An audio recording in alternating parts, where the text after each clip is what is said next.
dab me a hello. You dab me a hello. You dab me a hello. You dab me a hello.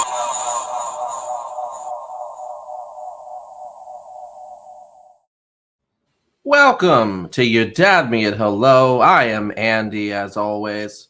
And I'm Mike. And I'm RJ. Why did I have the most feminine voice? I don't know. I felt like I had to do a difference between your voices. And Oh. Yeah. That's how my voice sounds naturally. Yeah.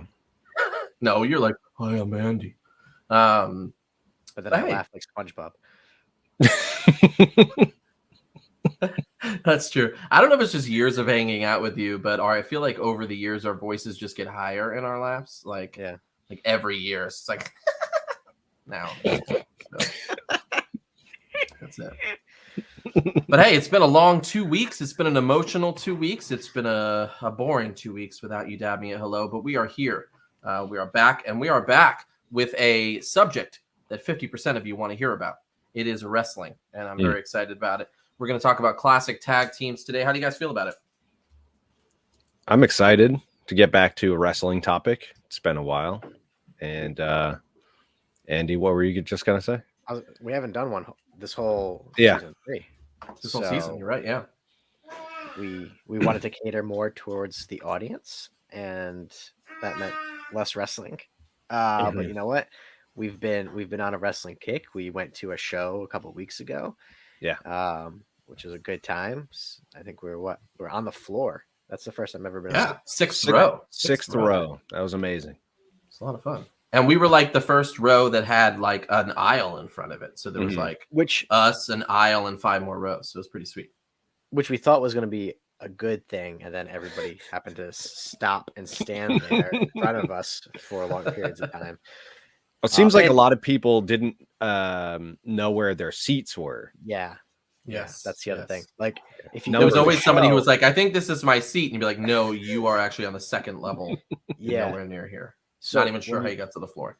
See, which is weird. When you buy tickets to a show, people, you see the seats where you're sitting. So you kind of have a general idea of where you're supposed to be. And then there's letters and numbers. And you look at those, and there's seats that go along with those letter numbers, just in case anybody goes to a show at some point. Let me write this down. Take notes, because this is letters.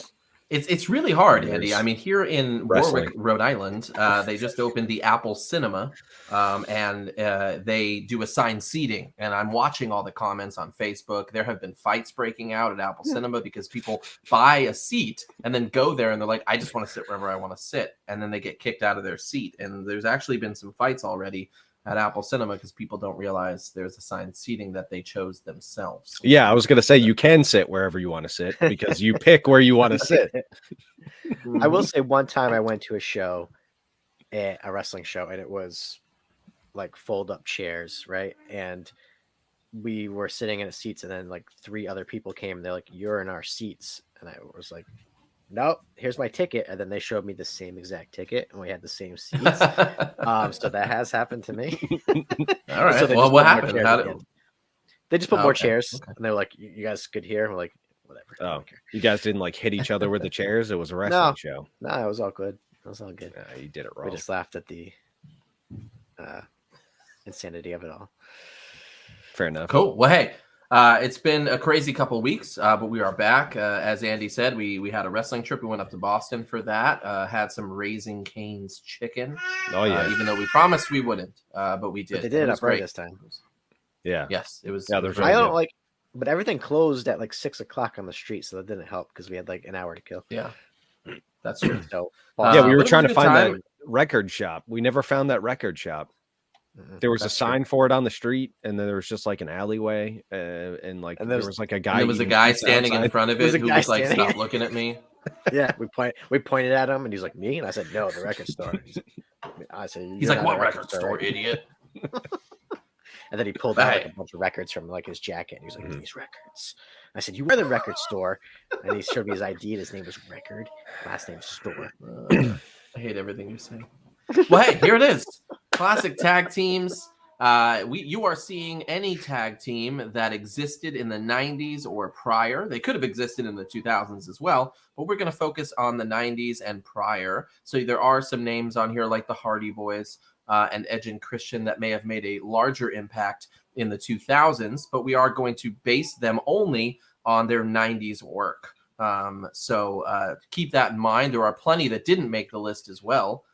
We actually had a couple of comments earlier in which none of those teams were on our list. So yeah, but yeah, it's a good list. I mean, again, this all goes back to who we think made the most impact, and we watch wrestling at different times as well. So some of us might not be familiar with certain tag teams and maybe where they worked as well. I think we all kind of watched WWF growing up, so some of these teams kind of came and went to different territories and different areas. So all right, we've been instructed to keep it clean. Nana is listening.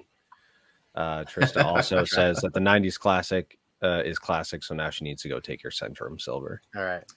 It sadly is. I apologize. It seems so weird that it is, but the 90s was only 10 years ago, right? Yes. Yeah. Well, hey, here we are. I'm excited. Let's get right into it. The first in the bracket is Demolition versus the British Bulldogs. Demolition. What the hell? This is Have you not seen that? It was up there the whole time. You could have yelled at me earlier. I wasn't looking. I was listening to your voice. Sorry. We were talking about the mysterious record store guy. Yeah, that's true. Well, Demolition debuted in 1987 versus the British Bulldogs, who competed throughout the 80s and maybe into 1990, I think, before they broke up. But what are you guys thinking? I don't know. I'm thinking this is not fair. Well, for me, it's easy. I was never a Demolition fan. I didn't really know a lot about them. However, they did debut in Springfield, Massachusetts at the Springfield Civic Center. So I thought that was a really cool little tidbit.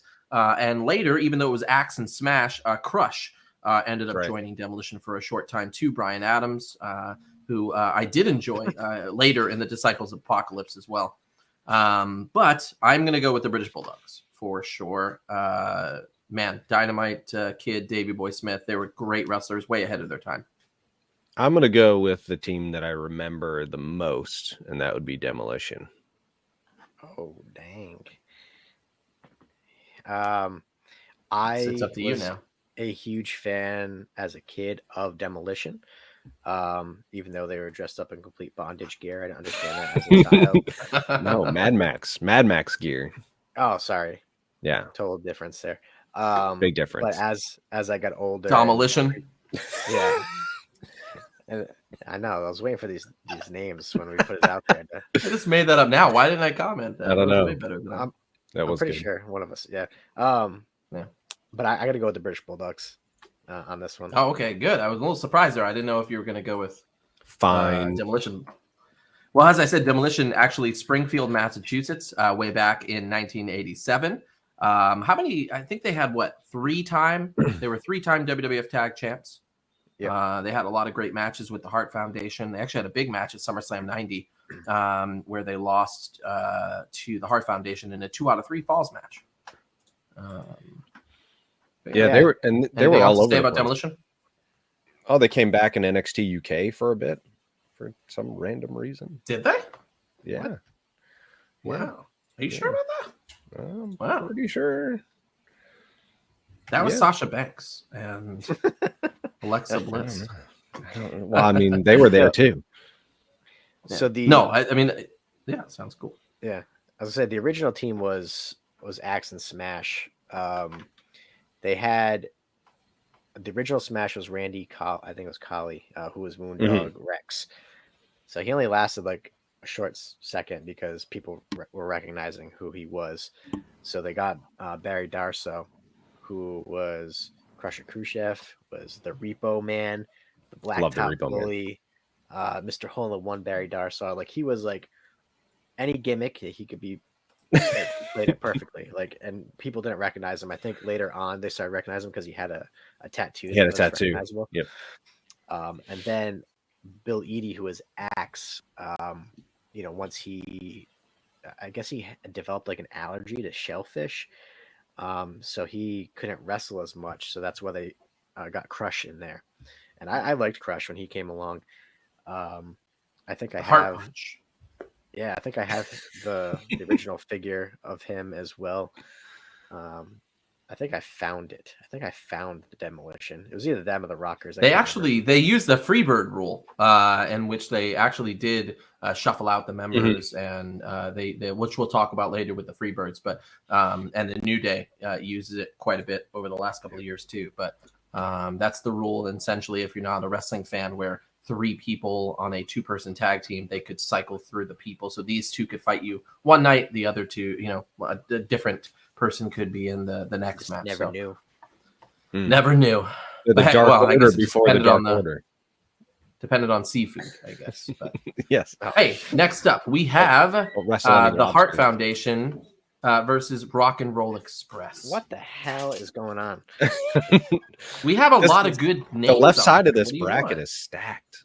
This is stacked. It is. I'm going with the Hart Foundation. We keep it Randy Miser. We keep it that way. I'm just going with Hart Foundation right off the bat. So we got to talk a little bit about this because I forgot later that there are basically 3 big iterations of the Hart Foundation. So I'm including kind of everything they did, regardless of who it was. I know Bret and Jim are the first, but I am going with the Hart family later in 1997. Yeah, but that was a stable. Like we're talking about tag. Yes, team, but they still had tag teams in it. You had Owen and the Bulldog. You had Owen and Jim.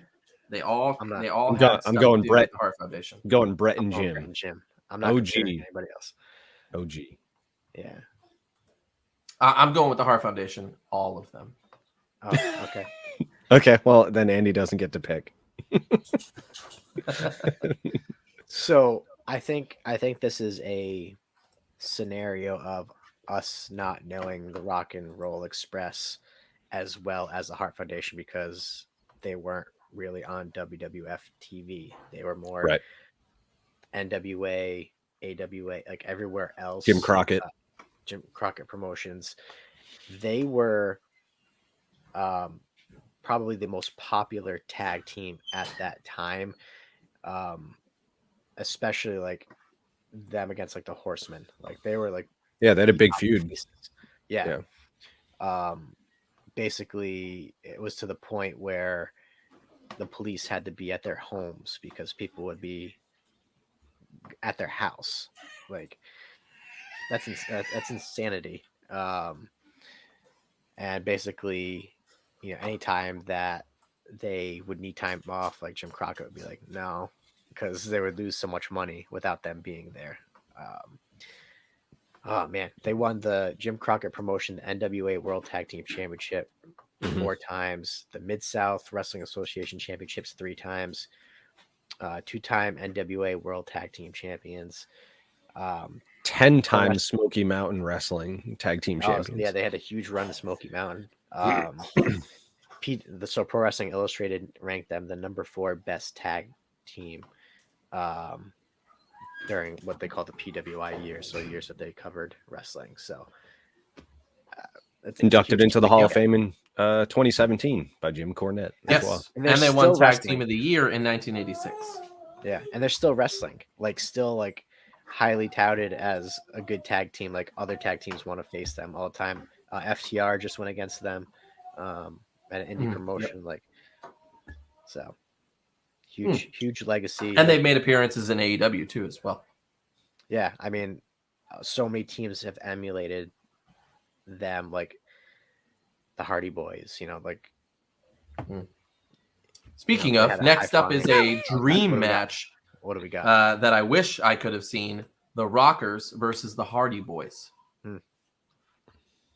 This is a big one. The Rockers were pretty much known for changing tag team wrestling in the late 80s and the early 90s. Not to mention, they're responsible for one of the biggest moments in wrestling history with the barbershop, which is the end of the Rockers. But I'm going to go with the Rockers on this, and I love the Hardy Boys, and we need to remind the audience that the Hardy Boys really didn't do much in 98 and 99. They had the Terry Invitational But it wasn't until 2000 they started doing a bunch of TLC matches. I think they ranked pretty high in our first tag team episode. But in this one, the Rockers. I believe they won. Now, I don't know if this is Kevin voting for the Hardy Boys or is he telling us to really think about our decision here. Yes. Boys. Those Rocker boys. What do you got, Andy? I'm going to agree with RJ here based on the Hardy Boys had a more significant run in the 2000s. Yeah, the Rockers were absolutely huge. Shawn Michaels, Marty Jannetty, and then they tried to reboot it with Liv Cassidy later. Al Snow as the new Rockers, but that didn't. The new Rockers that didn't really catch on. But yeah, that feud back in the early '90s was one of my fondest wrestling memories. And like you were saying, RJ, getting kicked through the barbershop window was like back then. That was not something you would see very often. That was awesome. Wait, as far as the Hardy Boys, the reason why I think we voted them out, they didn't really accomplish much in 98, 99. They fought with the Brood for a little while in the beginning. They fought over the services of Terry Runnels as their manager in one of the best ladder matches of all time at No Mercy 99. They also their first big tag team win was over Kai and Tai on Sunday Night Heat, if that tells you anything. That probably was a great match, though. It wasn't Taka, though. It wasn't Taka. It was Men's Teo and Funaki. Yeah. Which Men's Teo was pretty cool, too. Yeah. I mean, I think that late 99 is when they really started picking up steam. And then 2000. Yeah. Still doing that. Wait. My brother's getting beat up. For people who are wondering what in the world that is, Jeff Hardy returned just recently to AEW while his brother was being beat up in the ring. He decided to dance on the way down to the ring as his brother was getting beat to death in the ring. And then ran out of breath after doing 2 moves. And then the segment ended. To be fair, I run out of breath after 2 moves too, getting up out of bed and walking down the stairs. Yeah, that's your 2 moves. Left leg, right. All right, well, hey, next up, we've got the Rock and Sock Connection versus the New Age Outlaws. Man, this is a tough one for me, as you can tell by my name. Billy Gunn, man, that dude is in shape and has always been in shape. That dude, when he's in AEW, he's bigger than every guy in AEW right now. Yeah, I think I had turned to Andy and I was like, is he really that tall or is everyone else really short? You forget 2 things. AEW has small wrestlers, but on top of that, Billy Gunn was a big dude. Yeah. I mean, Billy Gunn was huge. And the reason he wasn't really successful independently is because Billy Gunn had asthma. And so they put him in a tag team because he didn't need to be in the ring as much. But when he did a singles run against The Rock, he couldn't keep up. He would run out of breath within 5 minutes of being in the ring. So you'll notice that his best stuff was in DX and in New Age Outlaws because he simply couldn't breathe on his own. He should have changed his entrance music to "I've got asthma." Everyone would have forgave him. If you don't remember, Rock and Sock was the tag team of The Rock and Mick Foley, or Mankind, that happened in 99 and 2000. So again, we're kind of cut in half here, pretty much at the end of 98, 99, and then into 2000, which we're not really going to count. But that was more of a put together, which worked sometimes, right? Cesaro and Sheamus were put together later in the 2000s, random. And that ended up working by Mick Foley, by the way. But I'm going to go with the New Age Outlaws for sure. Yeah. The same. All right. Well, that was easy enough. Nothing to say about Rock and Sock. No. First off, New Age Outlaws they have 2 people that are so good. Jesse James, Billy Gunn. They were great on their own, even though they didn't have great gimmicks, other than the smoking guns, which was pretty sweet. But Road Dogg is also known for singing Jeff Jarrett's old theme song, "With My Baby Tonight." It's a great song. I still listen to that now. And he says other things that we can't say live on this show. I mean, you didn't know? I know. Let's talk about Rock and Sock because I feel bad because after this, no one ever remembered either one of these guys. It's really sad. Yeah. Who Nick Rock? Foley and I mean, Dwayne was in that movie about like I don't know, what was it, Jumanji or something like that. So totally thrown together. I didn't watch wrestling at this point. This is when I kind of stopped. So RJ, I think you have probably more to say about this era. I kind of had to go back and watch it, and it was interesting. It's great. Don't get me wrong. I voted for the New Age Outlaws, but Rock and Sock Connection was gold. First off, Rock and Sock had the highest rated hour of TV of all time for wrestling when he did the This Is Your Life for The Rock. They received a rating of an 8.4.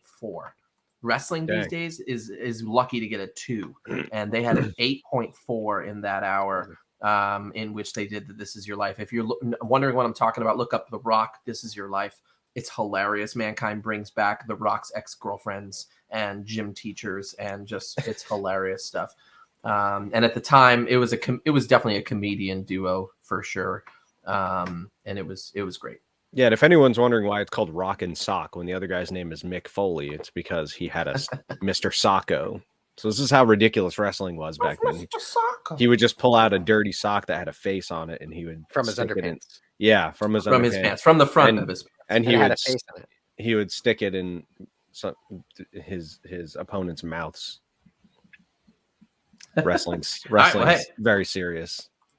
Next up, we've got the Outsiders versus the Dudley Boys. Ooh. The Outsiders versus the Dudley Boys. Now, this is tough because the Outsiders changed wrestling as it is. And the Dudley Boys did a lot of amazing things, mainly in ECW in the 90s. They did, but I'm going to have to go with the Outsiders. The Outsiders are two of my favorite wrestlers of all time. Sadly, Razor Ramon, Scott Hall passed away just this past year. But yeah, the Outsiders for me too. I actually am not a Dudley's fan. I like them. I respect them. They've done a lot of things, but I would not choose. I would have gone with the Dudley Boys, being an ECW fan myself. I do agree that the Outsiders, they helped change wrestling. Let's not talk about it yet. I'll say helped because we don't talk about outsiders. Don't even. Yeah. My kid is now singing in the other room. Thank you. The Dudleys. They won the ECW tag team titles 8 times. And you're like, oh, so what? It's ECW, but ECW had a huge tag team division. Mm-hmm. RVD and Sabu, the Eliminators, the Gangstas, even Axel, Rotten, and Balls Mahoney. Like, there were good teams there, and they were main eventers. Bubba on the mic drew what they call heat, where almost damn near riots would be happening because he would insult people. A lot of things that you cannot say without someone wanting to fight you, for sure. Things that are just not socially acceptable. And he just kind of pushed those buttons at people.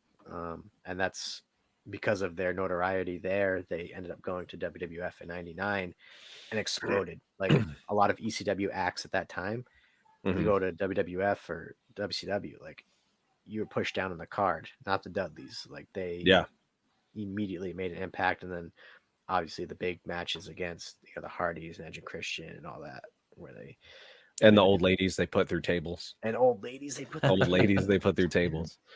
Yeah, we talked more in length about Edge and Christian, the Hardys, and the Dudleys in our last tag team episode. Check that out in the archives. I think it's in season 1, possibly, maybe season 2. It's like episode 20 or something. Maybe. Yeah. But hey, there it is. Moving on, we've got the Steiners versus the Fabulous Freebirds. This is tough because I didn't watch when the Freebirds were around, but the Freebirds, I mean, they were iconic. Really, really good. I mean, the Steiners are good too. I grew to hate Scott Steiner over the years once he did his own thing, but like the Steiner brothers were cool. But I mean, the Freebirds, known, Hayes, Roberts, Gordy, and Garvin, maybe. But Michael P.S. Hayes, man, that dude, Michael Hayes, that dude is still doing his thing. Still I around. think he's actually trainer for or a promoter or a producer for WWE. Yeah, he's backstage. I am gonna go with the Steiners, however, for me. Wow, you did that. You did that thing. You said all those good things, yeah, and then you picked the other one. Well, I mean, I watched more of the Steiners than I did the Freebirds. I did as well. I mean, the Freebirds, what, 1980s, maybe a little bit into the 1990s. No, actually, 1979. Oh my gosh! The Steiners were WCW, and I watched WCW during the Raw commercials, and they were pretty much all of 1990. That's right, the Monday Night Wars. Yeah, I'm going with the Steiners as well. Oh, yeah, okay, I probably would have chosen the Steiners also. I'm more familiar with them as well. I mean, we might get in trouble here because the Freebirds are responsible for really, really good wrestling. They're the Freebird rule as well. Sadly, I think a bunch of them died. Gordy died in 2001. Mm-hmm. Roberts died in 2012. Armstrong died in 2012 as well. So Hayes and Garvin are the only living members. Yep. But they were inducted into both the Professional Wrestling Hall of Fame in 2015, the WWE Hall of Fame in 2016. So they definitely have their fingerprint on the business. Like you were saying, Michael Hayes still going. Yeah. They kind of transformed a lot of wrestling, tag team wrestling at that point. Like they had their own theme music, which Michael Hayes recorded. And if you listen to it, so Bad Street USA, you actually hear a young Jim Ross on there as well. They had the Freebird rule where any two members could defend that title or have a match, and you never knew who you're going up against. And each team, in their own right was good. The other thing about them too, if you've ever watched their matches against the Von Erichs in World Class Championship Wrestling, the crowds there were some of the biggest crowds that you've ever seen. One of the most vocal crowds. They loved the Von Erichs, and absolutely despised the Fabulous Freebirds. However, the women loved the Fabulous Freebirds. They had great hair. They had Hayes, great hair. And then, Terry Bam Bam Gordy would just beat you up. Roberts would be kind of like the guy who would just sell, his butt off. And then, Hayes just, he's the smooth guy. Smooth talker. And they won the title so many times. Yeah. And they were also in that movie Highlander too. That's right. Yeah. Forgot about that. I love Highlander. There can only next be up, just like the end of our brackets. Edge and Christian versus Harlem Heat. I think this is another time where Edge and Christian would have won if it was the 2000s, but I'm going to go with Harlem Heat in this one. 7-time WCW World Television Champion, 10-time World Tag Team Champion, also Tag Team of the Year in 95 and 96. Harlem Heat. Yeah. I think we handicapped Edge and Christian here. Yeah. I would have definitely chosen. I mean, don't get me wrong. Edge and Christian did some really cool stuff in the beginning. They were portrayed as brothers originally in the Brood. They fought against the Hardys in 99 with the Terry Invitational. And so it was a cool storyline at the time. But Edge and Christian were a tag team well before the WWF. So Edge was known as Sexton Hardcastle, and Christian was Christian Cage, which is his name now. That's his name now, yeah. They went as High Impact, Suicide Blondes, Revolution X, Hard Impact, and the Canadian Rockers. I'm glad they just stuck with Edge and Christian when they went to WWF. Nice and simple. Oh, and they were part of a faction called Thug Life. In 1997. What? Yes. You can't be from Canada and be in a group called Thug Life. So also in this stable was Joey Legend, which he ended up going to WWF as Just Joe. Rhino was in there as well, and then Martin Kane, aka Test, was in there as well. Oh, Test. So a lot of big names came out of that. And if you're like, oh, Just Joe's not a big name, he actually was. Outside of WWF, he was actually a really big independent and internationally known. So, and let's not forget we had a member of the Brood on the show around this time last year. Yes, that's true. Gangrel was on. Yeah, he gave a happy birthday to Andy. He does. Yeah, he doesn't know he was on the show, but we welcomed his presence. We probably would have had to pay for the higher video plan for that one. So he was not on the show at all. That's right. But yeah, no, Edge and Christian are actually still going strong today, if not maybe in Edge in his prime right now, doing his thing over on WWE TV, and then Christian doing his thing on AEW. It's really cool to see both of them still doing their thing. Yeah, Christian's still wrestling, but almost in a mentor kind of role now. Yeah, but he's still putting on good matches. Absolutely. His matches in AEW have been pretty good. Absolutely. Lastly, we have the Road Warriors versus the Nasty Boys. Warriors and the Nasty Boys. I love both of these, but yeah, the Road Warriors. Yeah, it's the Road Warriors. All right. Road Warriors it is. So let's talk a little bit about the Nasty Boys. Nasty Boys. They nasty. Brian Knobbs and Jerry Sags. There were a couple of punks wearing some torn up jean shorts and sporting some nasty mullets, and they would just do some hardcore wrestling, just beat you up. They were the Nasty Boys. They had the ripped up tank tops and tight spandex pants. And they would stick your face in their armpit. Yep. They would welcome you to Pittsville. So they kind of went all over the place too. They were in AWA originally. They went to WWF for a few years, managed by Jimmy Hart, where they won the championship. Then they went to WCW, where they won the tag team titles 3 times. So they were kind of all over the place. Yeah, a lot of hardcore matches. There was nothing pretty about what they did. They just beat the crap out of you. Yeah, and they were known for being stiff wrestlers. So for anyone that doesn't know what that means, instead of pulling their punches, they would just punch the other guys they were wrestling. They would also prank people backstage and would legitimately instigate fights behind the scenes. And there would be actual fighting backstage. So they lived their characters, we'll say. They did win Tag Team of the Year back in 1994 from PWI as well. But that's it about them. Moving on. We've got the British Bulldogs versus the Hart Foundation. Wow, I didn't put that together. British Bulldogs and the Hart Foundation. For me, easy. Hart Foundation all the way. Andy looks torn, so I'm going to let Andy pick. You can pass the heat on to me if you have to. All right, I'll pass the heat on to you because I'm going with the Bulldogs. All right, Hart Foundation. Sorry. I have so much to say about the Hart Foundation, but the Bulldogs, Davey Boy Smith, who obviously went on to be a part of a couple of iterations of the Hart Foundation, but British Bulldogs, man, they were a great tag team. Both men sadly did pass away prematurely, but I'm trying to think of like some of the major matches they had. They wrestled Valentine and Beefcake quite a bit. Yeah, a bunch with the Hart Foundation. Yeah. Oh, there you go.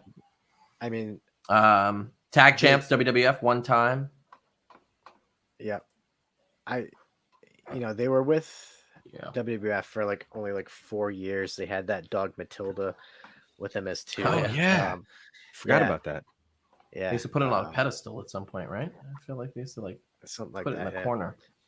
So PWI ranked them number 5 at best tag team of all time. That's Pro Wrestling Insider for anyone that's not in the know. No, Illustrated. Someone's not in the know.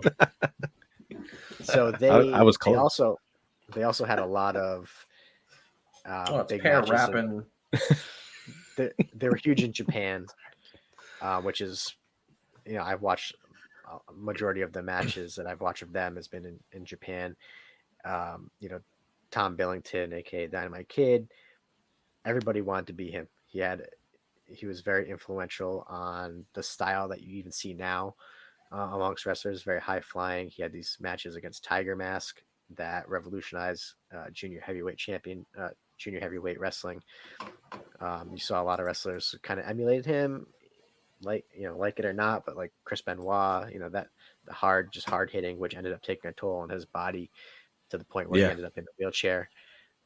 Where it's like if you see him at the end of his run, like why the Bulldogs kind of went away is because he just couldn't perform anymore. He legit his body broke down,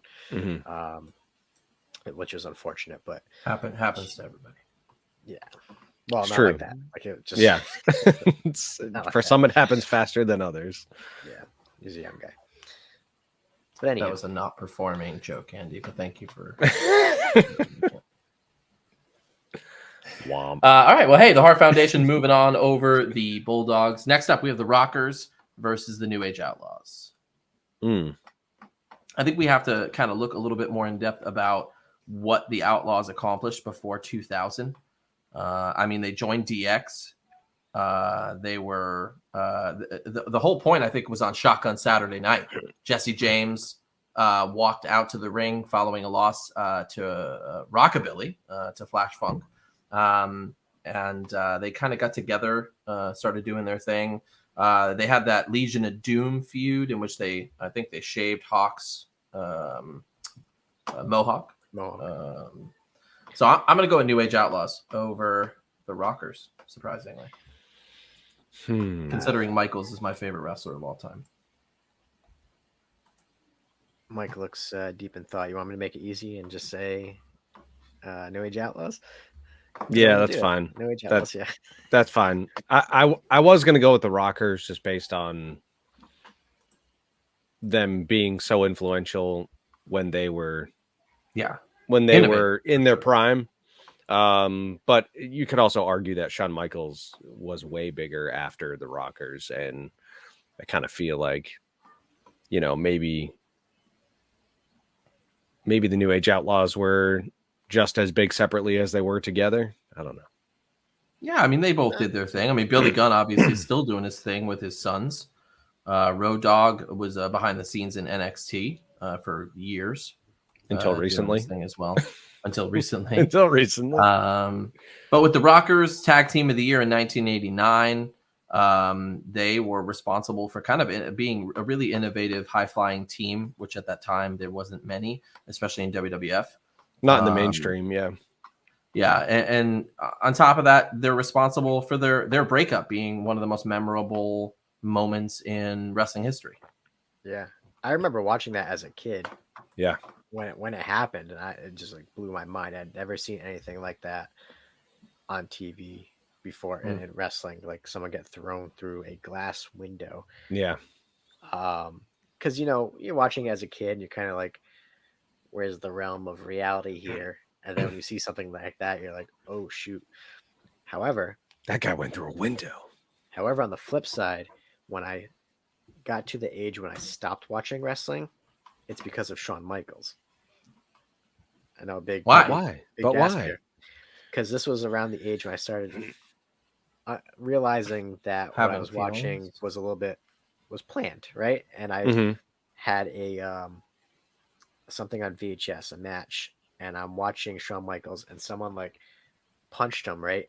And he jumps over the top rope, and I was like, he oversold. Yeah, he oversold it big time. Yeah. And I kept rewinding it, and you could see him like already like jumping like midair before the punch was even thrown, and I was like, this is all fake, and I got like really pissed off, and I got mad, and I was like, oh, this pretty boy's jumping over the rope and making it look fake, and I got. What Andy's not telling you is this happened 3 years ago. He was watching. Just the other day. It's still real to me, dang it. All right, well, hey, it's as real as you want it to be. New Age Outlaws have moved on. We got the Outsiders versus the Steiner brothers. Oh man, Steiners, two big WCW mainstays. Outsiders for me. The Steiners did more than WCW. The Steiners were in WWF, WCW. One of the biggest teams in Japan. I didn't say they were just WCW. I said they were mainstays. They were big. The Steiners are they're known for their run in WCW. Let me just tell you, Pro Wrestling Illustrated named them the #2 tag team of all time. The Outsiders like 40. They know a hell of a lot more about wrestling than we do.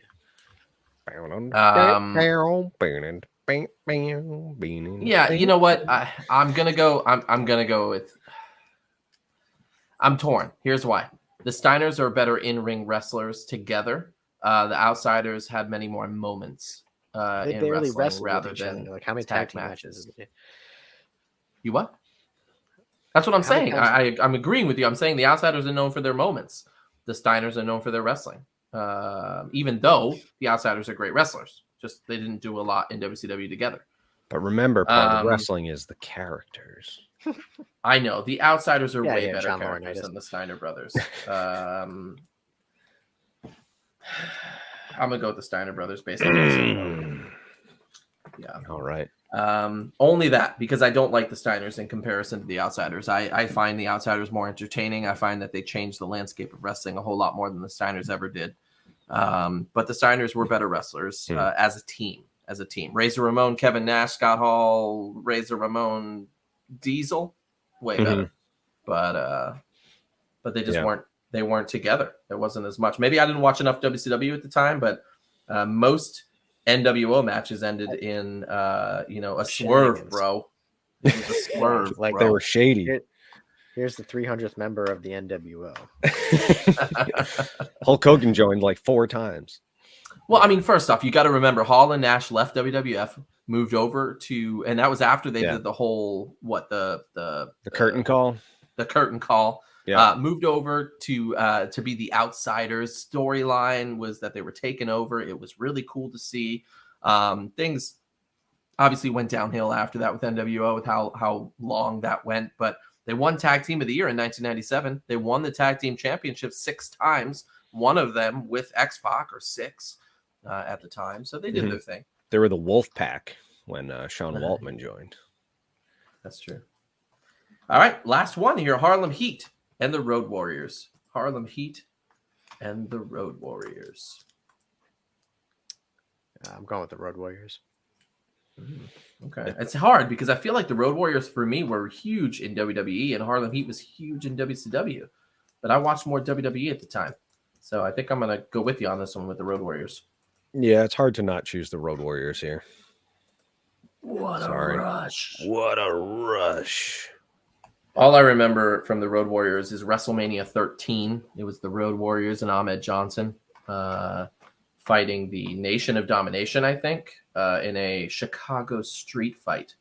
It was amazing. Oh, yeah. There's a great background story to that, too, where they accidentally took the real fire extinguishers instead of fake ones and almost killed 3 people. Like just blinding them in the face. Accidentally.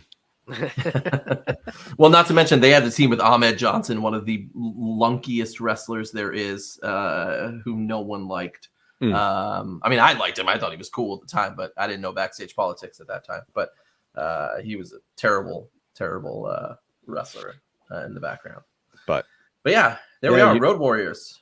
Moving on. What do you guys think about Harlem Heat? Ahmed Johnson actually became part of the Harlem Heat in WCW. Did he? Oh, I don't know if I knew that. Yeah, he was Big T, I think was his name or something like that. It was like a very short-lived kind of a thing. I think when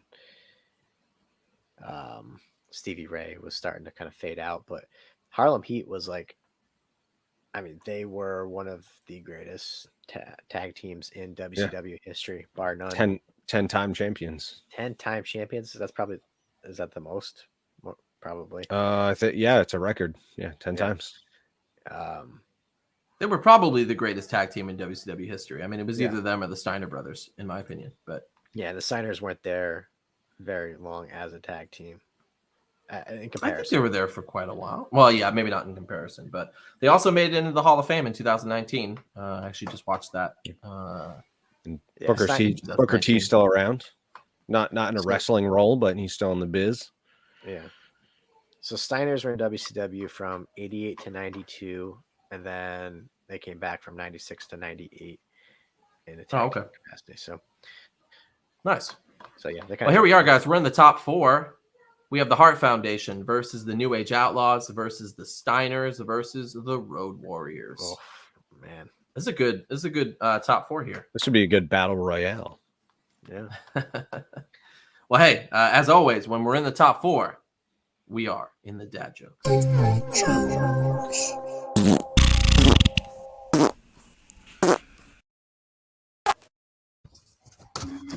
Here we are. I'm excited about it. I'm excited.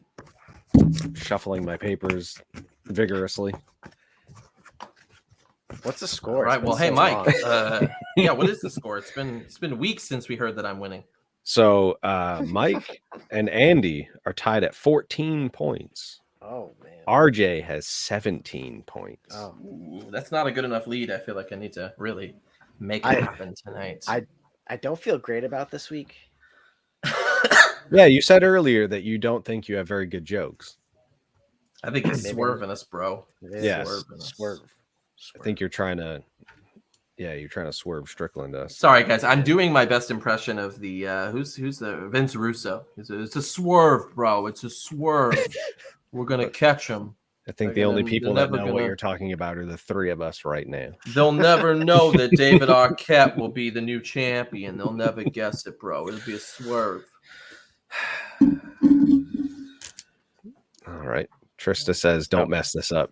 This is what she's like. This is what she stuck around for. She doesn't care about anything else on the show right now. Is it me and you first? It is. It is. All right. I've got some heat this week. I got some heat. All right. Yeah. Let's do it. I gave up my seat to a blind person on the bus today. That's how I lost my job as a bus driver. Nice. All right. No? Thought I was going to get a bigger laugh than that. It was good. I've heard that one. You guys are terrible. All right. Oops. A polar bear walks into a bar and says, "I'll have a gin and tonic." The bartender asks, "Why the big paws?" The polar bear replies, "I don't know. I've always had them." Sorry. I'm gonna go with Mike on this one. Thank you. Yeah. You suck. I get it. Sorry. I get it. You get it? All right. I get it. Well, then you'll hate this joke. Bus driver. Is it another bear joke? Is it just the same joke again? Okay. So a vacuum cleaner salesman came to my door and he poured a bag of dog poop on my carpet and said, "Sir, if this vacuum can't clean it completely, I'll eat whatever's left." I said, "I hope you're hungry because I cut off the electricity this morning." All right. What? Wait, hold on. I'm trying to unpack this. Hold on. So, he cut off the. Was he expecting the guy to show up with the vacuum? No, I think he just happened to have no power. Yeah, I'm so confused. Oh man! All right, here we go. All the punchlines are ruined. So, do you guys know what the worst thing about time travel jokes are? I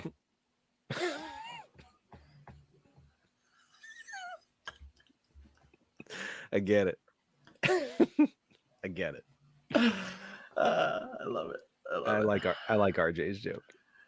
Thank you. Sorry, Andy. I even brought back the video too. Is that the time? Is that time travel? It's not fair to have any sliders. It's 1990 sliders. Now, if I had a visual effect of the vacuum salesman eating the poop off the Oh man. So today I was waving. Somebody was waving at me, and I wasn't really sure whether they were waving at me or someone behind me. In other news, though, I was fired for my lifeguard job today.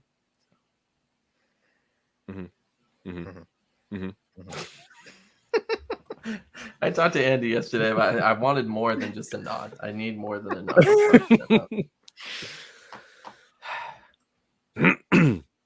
I thought opening a door for a lady was good manners, but she just screamed and flew out of the plane.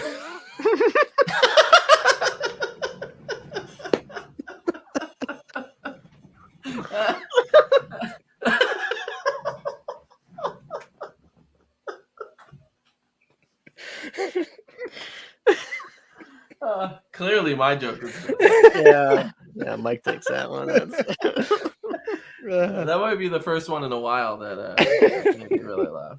Told you I had the heat this week. I had the heat. Oh God. Oh man.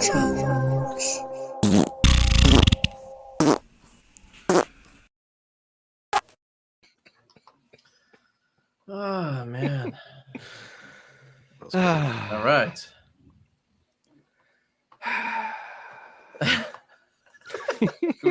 I usually like Mike's jokes best, but I will never tire of the face Andy makes at the end of all of his.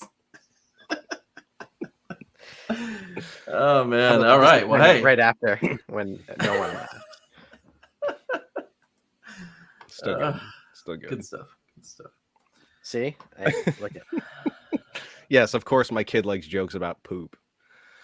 Well, hey, here we are. We're in the top 4. The Hart Foundation versus the New Age Outlaws. Now, I know you guys were yelling at me before about the Hart Foundation, but there were 2 iterations of the actual tag team itself without the stable. We had Jim and Bret originally, and then it was Jim and Owen after that, and they were the new Hart Foundation. So, no, I mean, there's a lot of stuff going. They put the word "new." It's just I'm still counting it. They're all family. No. Bret and Jim were 85 to 1991. I love Jim Neidhart. I thought he was great. Bret Hart, obviously one of the best wrestlers of all time. Let's not forget that Jim used the new foundation again when he teamed with the Blue Meanie. Oh gosh, what? I didn't know that. What? Yeah. Well, I'm not counting that one. 2019 Hall of Famers, tag team championship twice, I think. It's hard. Man. I don't know. I like the New Age Outlaws too. I'm gonna go with the Hart Foundation. Yeah, me too. Okay. Me 3. All right. Well, let's talk about the New Age Outlaws. I mean, first off, first thing I remember is dumping Mankind and Chainsaw Charlie over the side of the stage in the dumpster. Yeah, stopped Raw. I'm glad you kept going because I thought you were going to say they dumped a bag of poop on someone's ground as vacuum sales. No. But I remember watching that live and honestly thinking, man, something went wrong here. They stopped Raw. Like the lights came up. They were like, it was dead serious. I learned later that Vince McMahon actually took that ride before they did. And so it was obviously a lot nicer than I thought it would be. But yeah, no, that was a heart-stopping moment in Raw history. They then obviously joined DX is probably one of the best factions of all time. They fought Mick Foley as Mick Foley, Dude Love, Mankind, Cactus Jack. They fought the same guy in like 3-4 iterations. Yeah, they also had the 3rd highest merchandise sales behind The Rock and Stone Cold. So this is how big the New Age Outlaws were when they were at their height of popularity. Yeah, I won't take any of that away from them. The only thing I feel like is, I mean, that tag match that RJ you're talking about is great, but I feel like who'd they have to really go against? Like they won the title 5 times in a matter of a few years. Like they had Rock and Sock Connection, right? But there was also around the time just a lot of thrown together tag teams. It wasn't really like any formed teams really at that point. I mean, kind of, but they had a huge feud with the Legion of Doom. They had a huge feud with Mick Foley and Chainsaw Charlie. Legion of Doom was kind of at the end of their run at that point. Well, yeah, but it was Attitude Era. They didn't have to do a lot. Run. But that's true. They were the Hall of Famer 2019 as part of DX. I feel like when you throw it against like Hart Foundation, where they went against like teams of the era. That's true. But all right, next up we got the Steiners versus the Road Warriors. Oof. Yeah, it's still the Road Warriors for me though. Yeah, I think I'm gonna go with them too. Wasn't there who was the dude that that managed them later. Paul Ellering, right? Way in the 2000s, right? And he went on to he was before too. What was the team in NXT that he did? AOP. AOP. When he came back, I was like, I remember that dude. It was a bunch of people. It was him. It was Christy Hemme. It was Sonny. And then way back in the day, I think it was maybe somebody else. I can't remember. But I'm not even factoring in that LOD in my. Well, I guess we can't because it was in the 2000s. But yeah, well, LOD 2000. There was so much more before that, but we'll talk about them after. Yeah, I would have went with the Steiners because they are one of my favorite tag teams of all time. Super innovative. If you didn't want to get suplexed, you were going to get suplexed regardless. You're talking about two former college wrestlers, actual wrestlers, Michigan, actual wrestlers, amateur, or not wrestling professionally, right? Not Olympic. Yeah, they were everywhere. They were very sought out, and they could go wherever they wanted. They wrestled in WCW multiple times. They wrestled in WWF. They won the title 2 times in basis of 2 years there. They had a short run in ECW. They went back to WCW where they won the title 7 times. And then they were also tag team champions in New Japan. And their matches in New Japan, holy crap, some of the best. There's actually, and then WCW, one of my favorite tag team matches is them versus another tag team who I feel like should have been on this list. Terry Gordy, another tag team with Dr. Death, Steve Williams. If you go out of your way and watch that match, I can't remember what show it was on. It was on a pay-per-view. They beat the living hell out of each other. Suplexes all over the place. Like, you could tell, like, they were like, yeah, let's just beat the living crap out of each other. And that's what they did. Like, and I loved it. I loved every minute of it. So the Steiner screwdriver, one of the most innovative finishing maneuvers. The Frankensteiner, yeah. All right, here we are. Finalists, the Hart Foundation versus the Road Warriors. Let's talk a little bit about the Road Warriors. How are you guys feeling about them? Road Warriors. Actually, did you guys know they changed to the Legion of Doom because Vince McMahon did not appreciate the Road Warriors name. He did allow them to keep Road Warrior Hawk and Road Warrior Animal, but they changed it to the Legion of Doom when they joined WWE. Yeah. I mean, they're originally managed by Paul Ellering. I know you said he was kind of later, but they had him as a manager early on. Oh, okay. And I believe they were in a stable called the Legion of Doom. So that's kind of where that name came from. Face paint, mohawks, 2 huge bodybuilding dudes. Like, yeah, they had the spiked football pads, the red and black pads. Super intense. Like, they were known to just beat you up. That was their thing. Like, even early on in their careers, when they were still trying to figure out wrestling, that's all they did. They went in there, and you feel really bad for the people who had to go into the ring with them because you were just gonna get your butt. Do you remember when they used to do that move where they put you on the shoulders, and they did that to the rappers from Nation of Domination? I mean, from Nation of Domination. They would hit those guys and they'd flip over them. The Doomsday device. Yeah, ridiculous stuff. Yeah, there's a bunch of guys still using that today. Yeah, not as good as them. No way. No. But anywhere they went, they wore tag team gold. They were in AWA, NWA, All Japan, New Japan, WWF. Back through all of them again. I mean, most people when they talk about who's the greatest tag team of all time, they say LOD or the Road Warriors because of the impact that they had.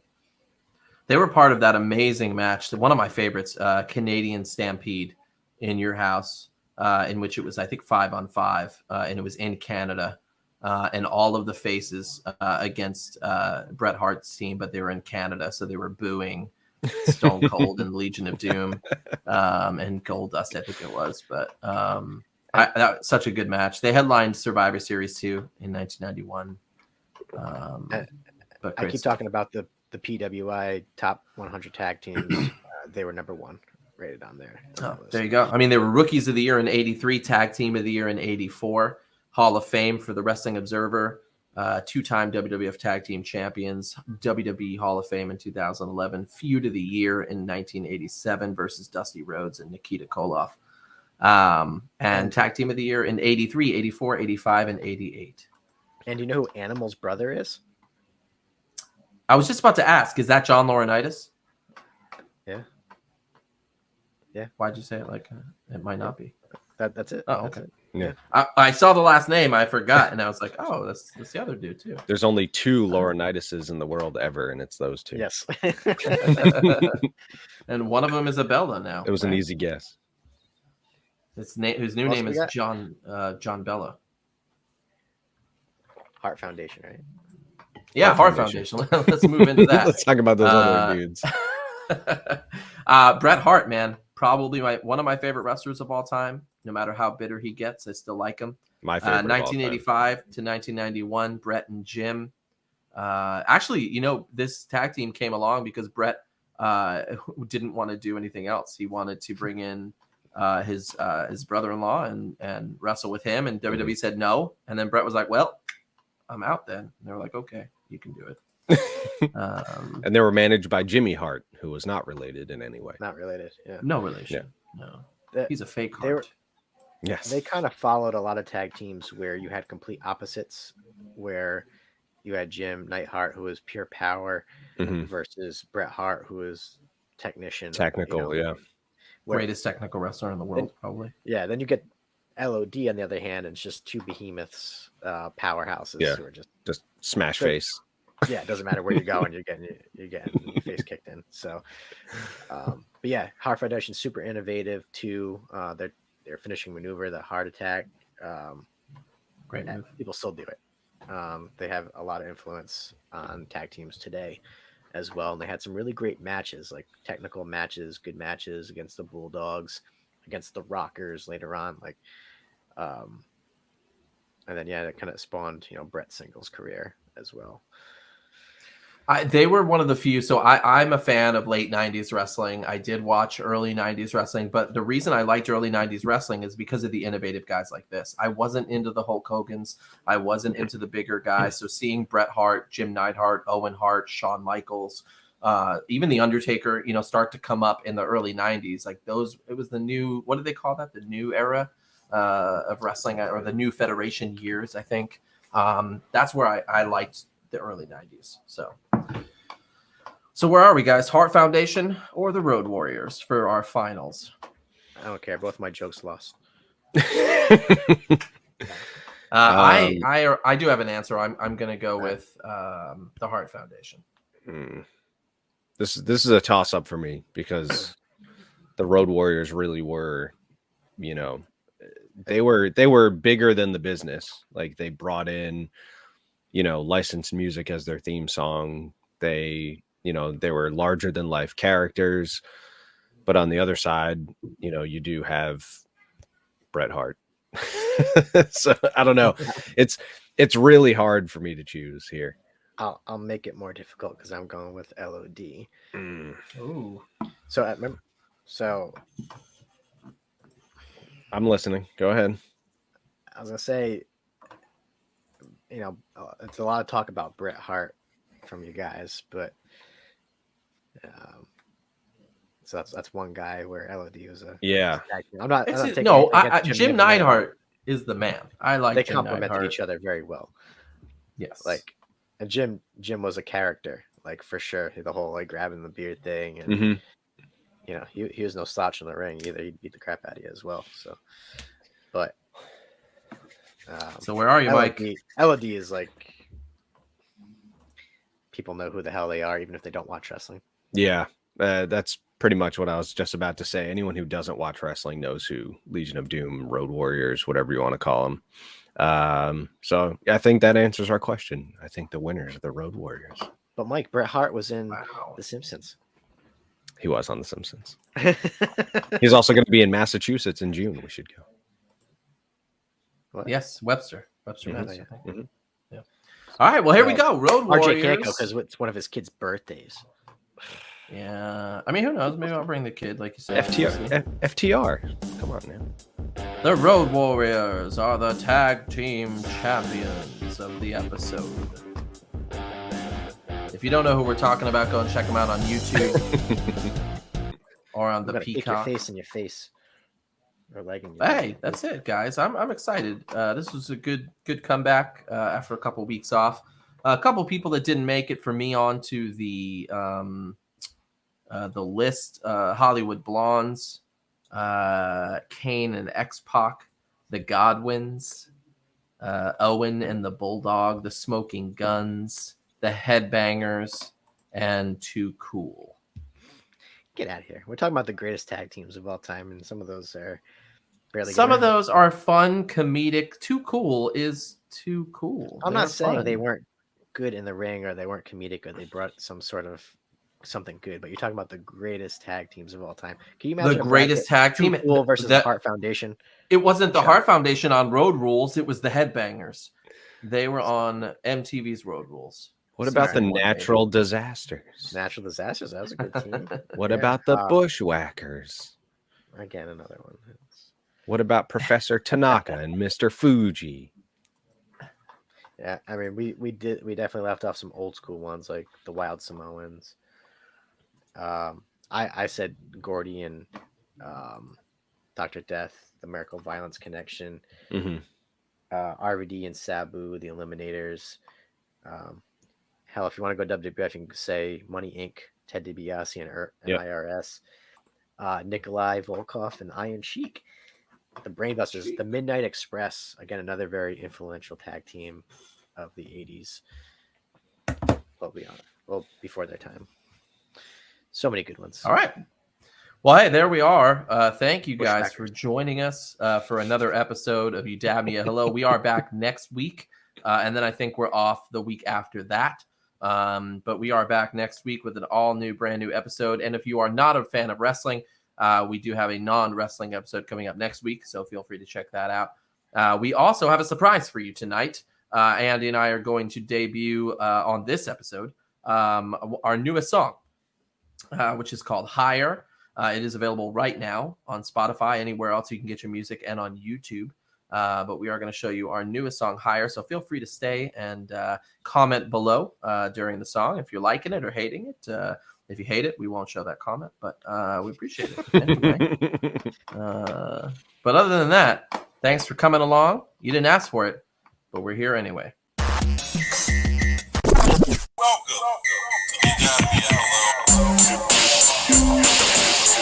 to You Dab Me a Hello. You Dab Me a Hello. You dab me a hello. You dab me a hello. You dab me. You dab me. You dab me a hello.